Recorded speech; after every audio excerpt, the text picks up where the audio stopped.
when I was 17, I had a stroke.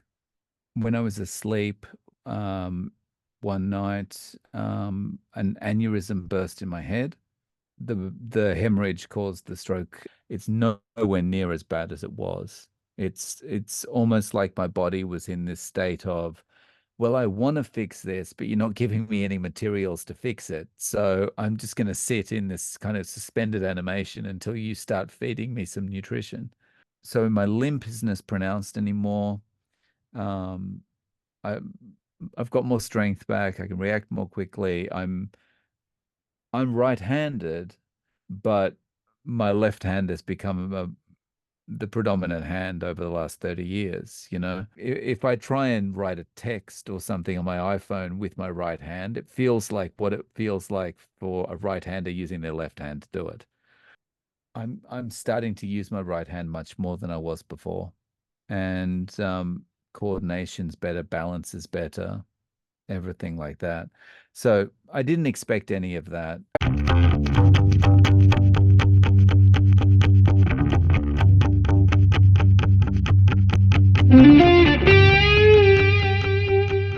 Welcome to the Recovery and Transformation Podcast, the show that links personal health with societal well-being. I'm your host, Samir Dosani. I'm an activist, a PhD student, and a health coach based out of Johannesburg, South Africa. This show explores the root causes of disease and talks about how people are recovering and transforming every day.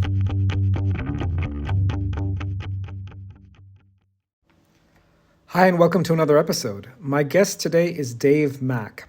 Dave is a YouTuber and an advocate for the carnivore diet, currently based in Japan.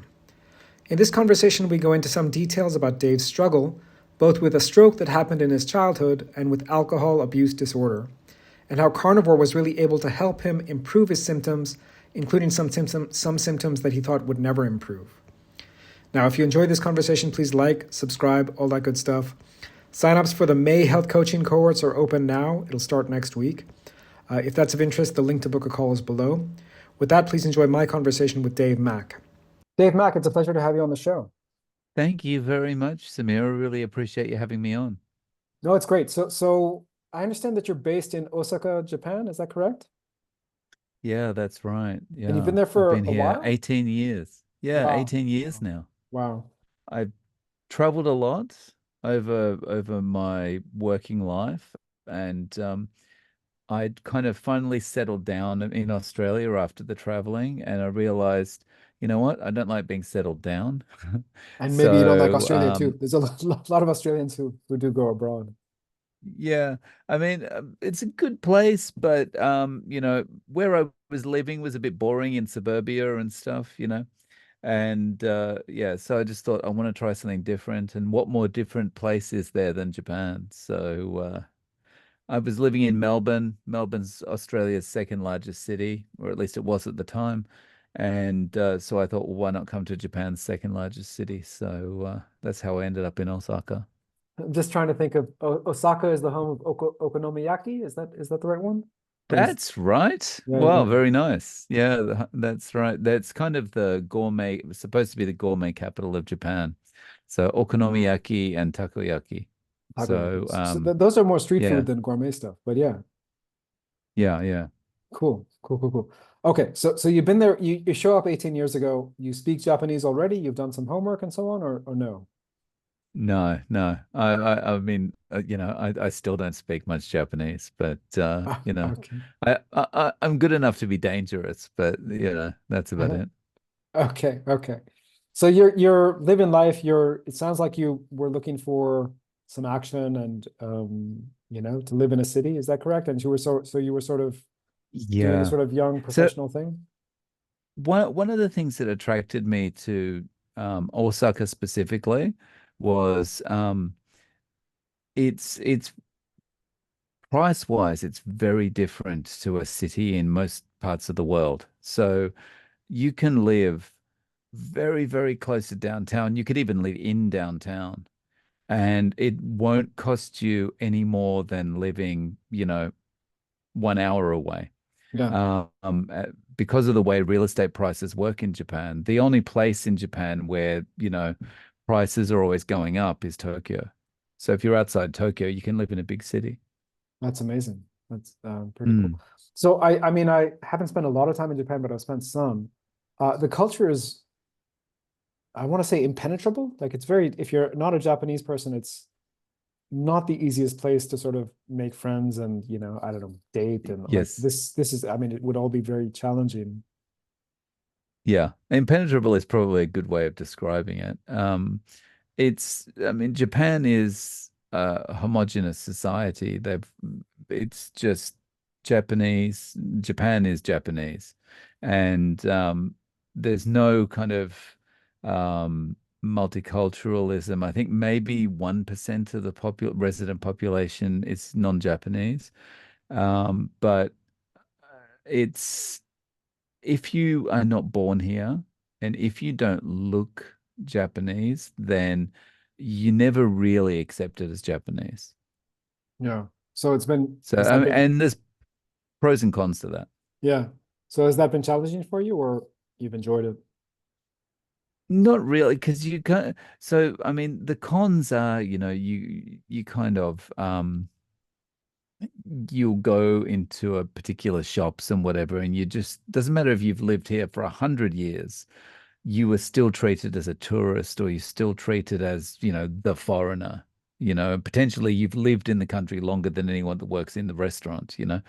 Um, but, like the positive part of that is you get to skite around the culture. You don't have you're always treated as, well, he's just a foreigner. So, when you don't do things the right way or the acceptable way, you get excused. Mm, And so, and especially things like diet wise, mm, um, you get a pass yeah. because like for the way I eat, like it's very difficult for a Japanese person to do that. Yeah. But as a foreigner, you get away with it. Yeah. So talk to me a little bit about your health journey. I'm assuming that you have some kind of very serious or relatively serious health issues that you've grappled with. Most of us in this space have such stories. So what's your Mm. particular health journey story? So mine's kind of long and ongoing, but it's kind of two parts. So in summary, um, when I was 17, I had a stroke. And when I was asleep, one night, an aneurysm burst in my head, and the hemorrhage caused the stroke. And fortunately, I the blood clotted very quickly. And when I woke up the next day, I thought, oh, I've got a virus. I didn't feel like, well, something's really wrong here. Just thought I've got some kind of virus or cold or something. So I got up, got ready, and I was working full time already. And so I just went to work. Um, so the stroke did get worse though. And I've had lingering stroke symptoms for 30 odd years because of that. So So talk to there's us a that little bit part about of it. this stroke. So was that a Hmm. traditional stroke in the sense that some, soft plaques broke off from someplace in your system and got stuck in the brain, or was it a No, no, some it was a hemorrhagic stroke. hemorrhagic stroke? Right. Which, So, I think it's the main artery in your head, the basilar artery. Um, it had an aneurysm on it, so it's like a blowout in a tire. A little balloon had formed, and they couldn't tell me how long it's been there. They just said it's congenital, and I take that to mean the same as idiopathic. They don't know, so they just say something. Um, and so this aneurysm had formed on the basilar artery, and just over time it got weaker and weaker. And then um, I was sleeping that night, and it just went, well, I've reached my limit, pop. And yeah, I mean, it was in my sleep, so presumably, if my blood hadn't been um, as unusually thick as it is, I would have died in my sleep. wow. Okay, Yeah. so that was So, when you yeah. were 17. and you've been dealing with Mm. those symptoms for a long time. And then you mentioned Yeah, this is the just part of the down my story. right side. Mm. Yeah. So you have sort of partial paralysis on your right side, or what does that look like? Yeah. So basically this side of my face doesn't react the same way as the other side of my face, you know. It's a bit slower to react, weaker in my arm, weaker in my leg. I limp a little bit, that kind of thing. When I was a drinker before, or I get very tired, I would drag my foot more, that kind of thing. Okay. That um one of the updates that I can give you later is that a lot of that has improved. Yeah, But I can yeah. imagine. Yeah. So So yeah, let's go to the that's second one part of of the the let's go to the second part of the story. So I sure. believe from what I've heard in your previous interviews that the second part of the story happens when you're already living in Japan, right? Yeah, actually quite recently. So in June of 2022, I Mm. saw my doctor and he told me you've got pre-diabetes and you need to stop drinking so much, which was code for you're an alcoholic, which spoiler alert, I knew. And so I knew I had to do something about both things. Like I didn't know about the pre-diabetes, but I knew that I was going to be getting there at some point. And so I was a bit shocked to hear the doctor say it. But what was a little bit more concerning than that was the doctor wanted to put me on some medication for the alcohol first. And I've never been one that really likes to take medications if I can avoid it. Just because of throughout my childhood, I took a lot of medications that never ever seemed to be effective. So I'm a little bit skeptical about, how effective they are. And so I just at that point I said to the doctor, please give me some time and let me try and deal with this on my own. And, ordinarily, I think if a Japanese person had said that to the doctor would probably have said, no, no, no, you need to start taking these things now or something like that. But again, I get the pass because I'm the foreigner. And so I tried to do something that I knew from past experience would give me self-control because I knew if I was going to give up alcohol and sugar, that's what I needed. And so I put myself on a keto diet, and that was June 3, 2022. Okay. And Hmm. how did that work for you?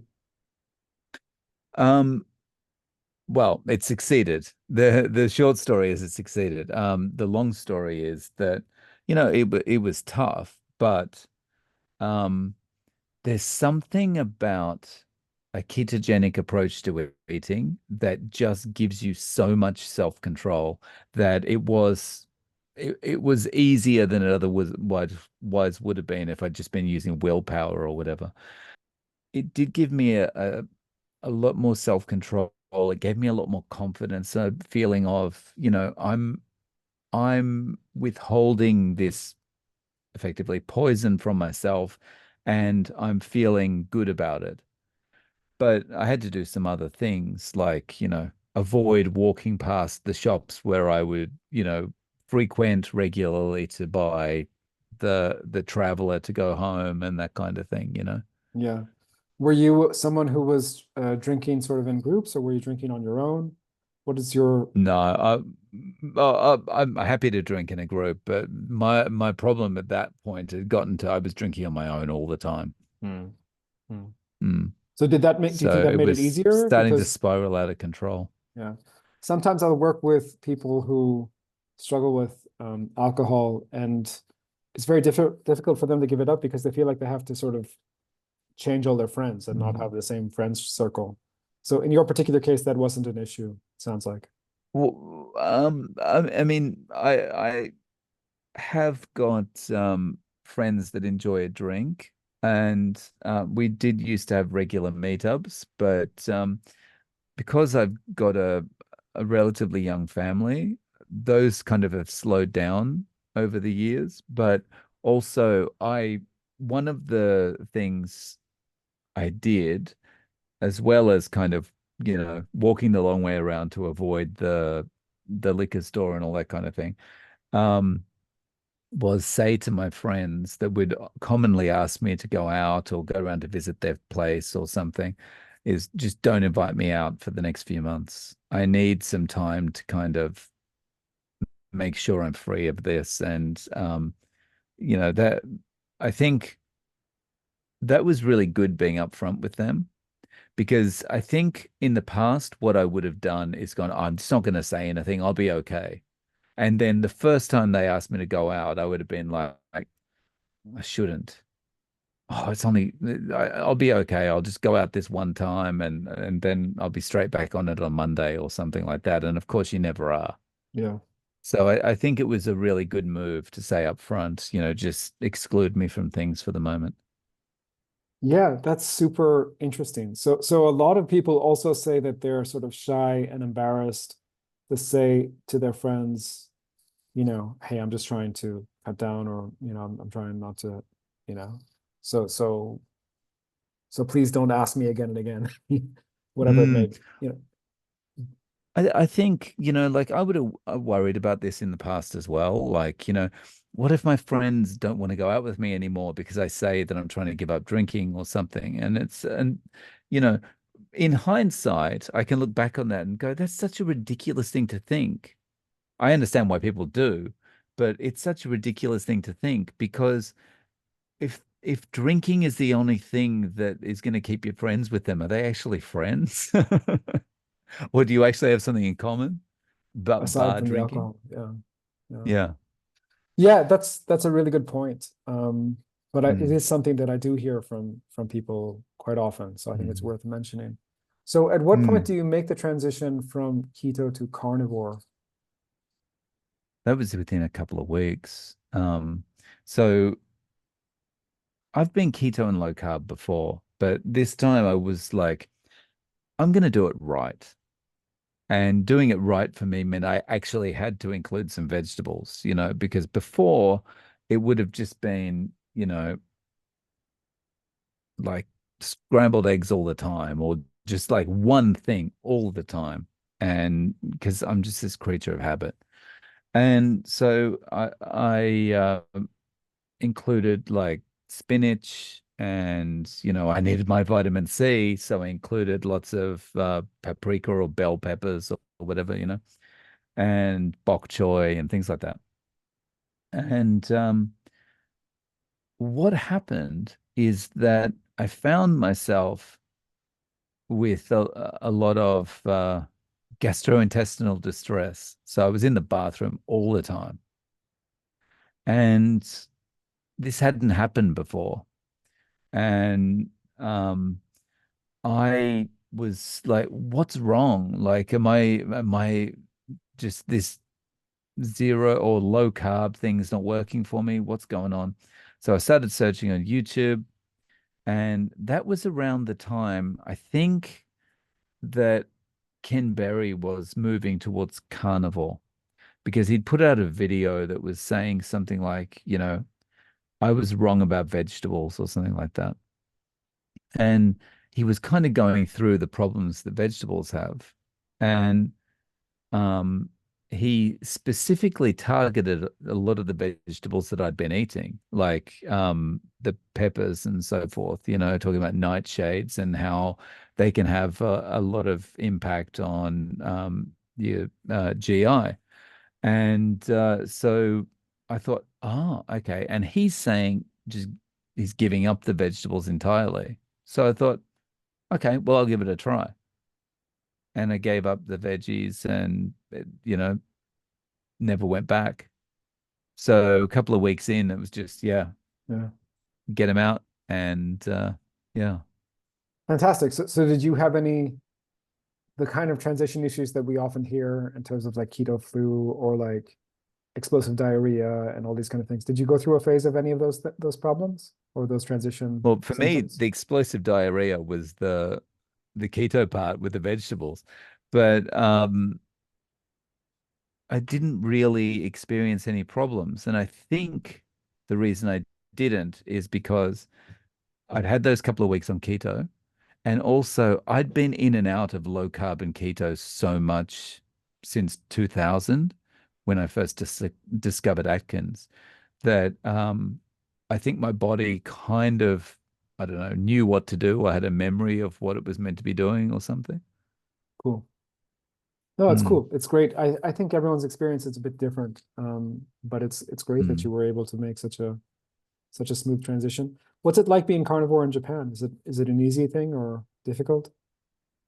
It's pretty easy. The meat, people talk about meat being expensive, and it is, but I don't think the price is that much more than um, in Australia, America, that kind of thing, especially if you're not going for Wagyu stuff. And then if you're going for Wagyu, I mean, that's expensive overseas anyway. Um, so yeah, it's okay. And there's so many restaurants that you can go to that are basically meat only style of restaurants. Like they have barbecue restaurants that are based on Korean barbecue style of restaurants called yakiniku. You can get like a hot pot and you can just have meat in the hot pot, which is called shabu shabu. And there's so many of these places, and you prepare the food yourself at your table. So you know there's nothing weird going in, there's no seed oils, none of that kind of stuff. So yeah, overall it's pretty easy. I mean, and of course, seafood wise, you've got you can go and have sashimi and stuff like that. And So it's pretty good. in terms of cost, is the fish sort of cheaper than the meat options or same? Fish is probably cheaper, Mm. but I find that fish wouldn't be that filling for me. There's something about meat that's really filling. No, I totally agree. I think for Mm, carnivores, you need a certain amount of fat, and the very few fish mm, that have enough, anything close to enough fat, um, to really help. But for people who are doing mm, keto or whatever, it may be possible to use yeah. vegetables and fish as opposed to vegetables and meat. Mm, I don't know. Cool, man. yeah. So at one point you said in this conversation, you just said something like, there's something about keto which really gives you a lot of willpower. And I just want to Mm, interrogate that a little bit. Like, what does that mean mm. exactly? Do you think there's some physiological changes going on? What's going on that you're able to, and you know this from a long I history of drinking, that you're able to control yourself on a certain way of eating? What does that mean exactly? I wonder if it's just that, perhaps it's not keto, perhaps it's ultra processed food. And what ultra processed food does to you is it breaks down something in your brain, or it changes something about you that you lack self-control. And you're just getting it back by going keto. I'm not sure, but I think I feel like there's something that when you're running on ketones, it just it just helps you to look at things differently. And it's really hard to describe, but you've got this feeling of it's almost like it's control, but it's almost like you're a little bit outside of yourself and you're not you're not so easily given in to temptations. It's just yeah. Yeah. Hmm. You're describing how it feels, but I have some pretty remarkable stories. So I don't know if you want me to, if you don't mind, I'll share them with you. Sure. Um, these are stories that came up on a previous podcast where I interviewed someone called Joseph Pitawanakwat, who's an indigenous carnivore based in Canada. And he has stories about, I mean, the most remarkable story I heard was a young lady who was a young mother whose child had really bad eczema, so bad that child couldn't sleep. And of course, when the child doesn't sleep, the mother doesn't sleep. And so they were just desperate. And, this is before Joseph had discovered carnivore. So he was like thinking about, the way we cure eczema is with an elimination diet. So take out nuts and take out peanuts and take out oranges and take out this and that. And then you have to reintroduce. And then he's like, my God, by the time we figure out what this kid is reacting to, he's going to finish university. So forget about that. Just have steak and eggs, only steak and eggs. And in a couple of days, of course, the child's eczema cleared up. This is a child who was being, breastfed exclusively at this point in time. So it's like, it's not about the child. You have to eat only steak and eggs, right? So after a few days, the woman called him up, and what she said was, the eczema's gone. Thank you so much. But what happened after the second or third day, this is someone who used to have, I think, 13 or more shots of alcohol every night. I think 13, 15, I'm forgetting the exact number, but it wasn't a small number. So it's clearly someone who was struggling with alcohol addiction. And what she said was, after the third day, I just forgot to have a drink. And the first day I had my 13 drinks. The second day I had like 6. On the third day, I just forgot to drink. And do you think that's a side effect of the diet? And Joseph didn't have a good answer, and neither do I, to be perfectly honest. But it seems to work for a lot of people. Yeah, I think it's almost like you you no longer have that you know, you can attract things to you by being more disinterested in them, whether it's people or things or whatever. The less interested you are in something, the more likely you are to attract it because you're not trying hard to get it, right? But I feel like when I'm eating this way, like I'm interested in things, but I'm not kind of all consumed by them. I have that kind of semi-disinterest, you know? Yeah, you can distance yourself. I mean, maybe that's part of it too. Maybe the junk food or the carbohydrates disable the part of our brain that gives us that. It's called the frontal lobe, right? That gives us some kind of self-control there, right? And maybe that's part of the story too. Um, yeah, I don't know what's going on, but it's fascinating to hear your success story and to hear other success stories. What would Mm. you say to someone who was struggling with alcohol abuse disorder and felt like they wanted to give carnivore a shot, but weren't really sure? That person's not really sure. Is it really going to work? Is it worth it? Should I just continue doing what I'm doing? Should I go to the 12 step? What would you say to such a person? I would say, well, first, I would say you've got to do everything you can to get away from the alcohol because it's going to destroy you, you know?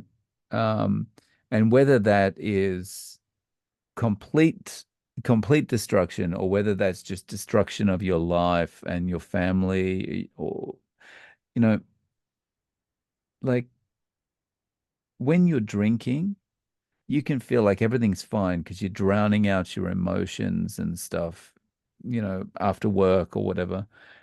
But all that time you could have to spend time with family or be productive in the mornings is gone now because you got to deal with feeling like crap the next day because you drank so much the previous evening. Um, well, you've got to deal with moods and whatever. So I'd say the number one thing is you do have to get away from this stuff. And I honestly feel like carnivore is the best way to do it because you are going to get some self-control back, and that's what you need. More than anything, you need to stay away from it, but more than anything, you need to have self-control because you're going to see it in your life. You're going to walk past a bar and remember what it was like to sit in a bar. You're going to, um, see your friends drinking. You may get offered a drink, by someone who doesn't realize that you're an alcoholic and you need to stay away from the stuff, So you need to have some level of self-control, and you may as well start building that up straight away. Yeah, And um, I would say just jump into carnivore, you yeah. know, and just get started from now. Don't worry about transitioning or whatever. Deal with the issues that are going to come along with a very fast transition. But you need to get rid of the alcohol, so just go in fast. Yeah, that's super helpful. David, at the beginning of our conversation, you talked about the symptoms of sort of living with a stroke, of being a Mm, survivor of a stroke, and you mentioned that those had got better. Did you expect that they would get better when you tried this, or that's an no. added So benefit? yeah, I didn't expect anything. So I expected to hopefully be able to, give up the sugar, give up alcohol, and maybe lose some weight. Because I'd had success that way with keto in the past too, with losing weight. Um, but what I discovered with carnivore was, life changing and makes the weight loss pale into insignificance. If I'd never lost weight at all, I wouldn't care. Um, so regarding the stroke symptoms, while I still have them, my right side is always going to be weaker and react more slowly and stuff like that. It's nowhere near as bad as it was. It's almost like my body was in this state of, well, I want to fix this, but you're not giving me any materials to fix it. So I'm just going to sit in this kind of suspended animation until you start feeding me some nutrition. Um, and so my limp isn't as pronounced anymore. Um, I, I've got more strength back. I can react more quickly. I'm right-handed, but my left hand has become the predominant hand over the last 30 years, Um, like if I try and write a text or something on my iPhone with my right hand, it feels like what it feels like for a right-hander using their left hand to do it. I'm starting to use my right hand much more than I was before. And coordination's better, balance is better, everything like that. So I didn't expect any of that. And I've spoken to Dr. Anthony Chafee about this, and he said it's most likely that the myelin sheath is being repaired. And so the messages are clearer and so forth. So Yeah. that's been great. But you know, I had arthritis in my left knee as well. That's gone completely. So you can imagine what I was like doing a 15-minute walk from the station to work every morning. Arthritis in my left knee felt like bone on bone. And my right leg, I'm limping. And so it just looks comical. And I would get to work and I'd have to sit down and catch my breath. Now I can run like I used to in high school, and not get winded. You know, I can run and keep running, and like there's no kind of, oh, I've got to stop now. I've got to stop now. It's just like I can keep going. And yeah, I mean, there's so many things that have improved, but the two biggest things are those. Yeah. I mean, that's amazing because a lot of people would say if you have damage from a stroke, it's especially at after the age of 30 or 40, like it's you're gonna have to live with that damage. The symptoms will never improve. In fact, it'll get worse over the years. Mm, So I think this kind of story of symptom reversal it's massive because it's something that most doctors would say is impossible, right? Or mm. I mean, was that what your doctors were saying too? I basically got the message like go to physiotherapy or whatever afterwards, and w- once it's been about 6 months, that's as good as it's going to get. That's the standard. I mean, they didn't tell you anything different than what they're telling anyone else. I mean, that's the Mm. standard of care. That's what they think. Dave, it's been a pleasure to chat with you. Is there anything else you'd like to mention about your own journey and you know, what's impacted you? I mean, honestly, I'd just like to say to anyone that's thinking about doing it, try it out for 90 days. And at the end of 90 days, you're not going to want to go back. It's not a case of, don't think of it as this is something you have to do for the rest of your life. Just say, okay, I'm going to give it 90 days, and you won't look back. Yeah. No one does this diet and then goes, oh no, I'm going to go back to being a vegan. Just doesn't happen. Certainly no one does that. I mean, I have had people who maybe are no longer as strict as they were, but that's Mm, fine. Once they learn their parameters, once they learn their triggers, we all have to find our own way. But that's a longer term process. I'm talking about people who've been carnivore or at least very, very, very low carb for 5, 6, 7 years. Um, mm. yeah, I think everyone's journey is a little bit different, but I agree completely. After 90 days, no, no one wants to go back to who they were before that. Yeah. Yeah. Dave, thanks. It's been a real pleasure. How can people get a hold of you? They can visit my channel on YouTube. Just type No Carb Life into the search bar, or the handle is at Zero Carb. Fantastic stuff. Look forward to having a part 2 or a part 3 at some point. And it's been a real pleasure. Thanks again. Thank you. Thanks for listening to my conversation with Dave Mack. For more content like this, please check out my website, samirdosani.net. Thanks, and I'll see you in the next one.